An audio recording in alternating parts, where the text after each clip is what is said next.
So, hi Jacob. Hope you're well today. Hey. Can you tell us a little bit about the school space and the educational resources that you use to teach the kids on Chios? Yeah, certainly can. Well, we actually run quite a number of different school and education spaces, and the number of these centres keeps growing, which is absolutely fantastic. And it's so nice to always be able to welcome more and more students into our schools and to kind of increase our learning community.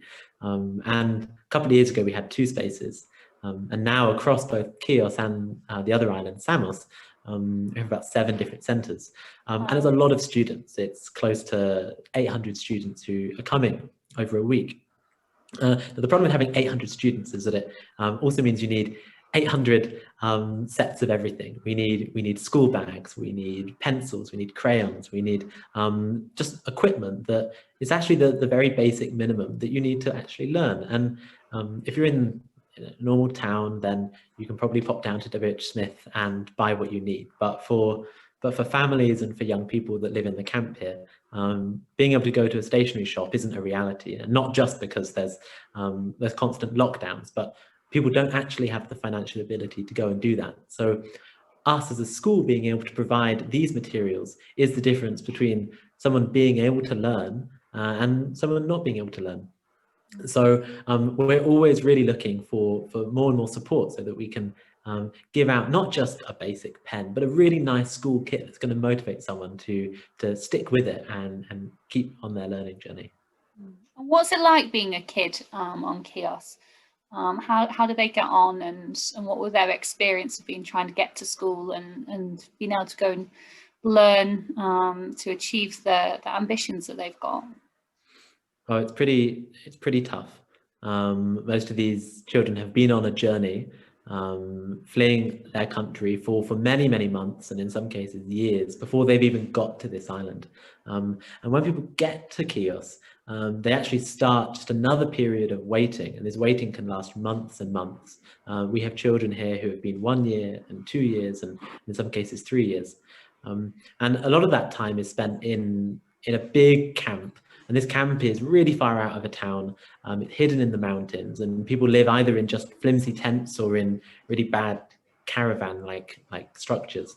And the camp is surrounded by barbed wire, and even if you leave the camp, there's nowhere really to go. You're surrounded by fields. There's not normal schools to go to. There aren't activities. One of the few activities you can actually do is to come to our centre. So every day we take a bus to the camp, and it's a big school bus, and a lot of children get on, and teenagers as well. And we go down to the city, and in the city we have several education centres.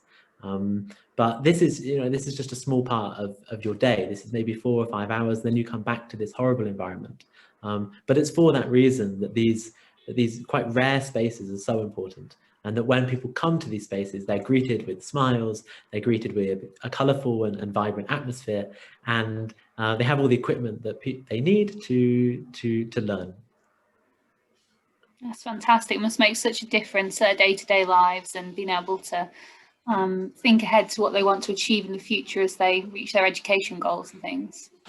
Exactly, yeah, and we really try and provide that. We run just a whole range of different activities. We have often we keep language at the core of what we do, and we attach onto that numeracy and maths, and a lot of music and art to kind of create community. And also, what's really important is that people actually develop computer skills. So we have a couple of suites of computers with 15 computers, and another space with 15 computers, so that people can start just to get familiar with keyboards and mice, because obviously if you're in a camp, if you don't have a house, you simply don't have that. And you're very familiar perhaps with a mobile phone, but a computer is actually a really rare thing.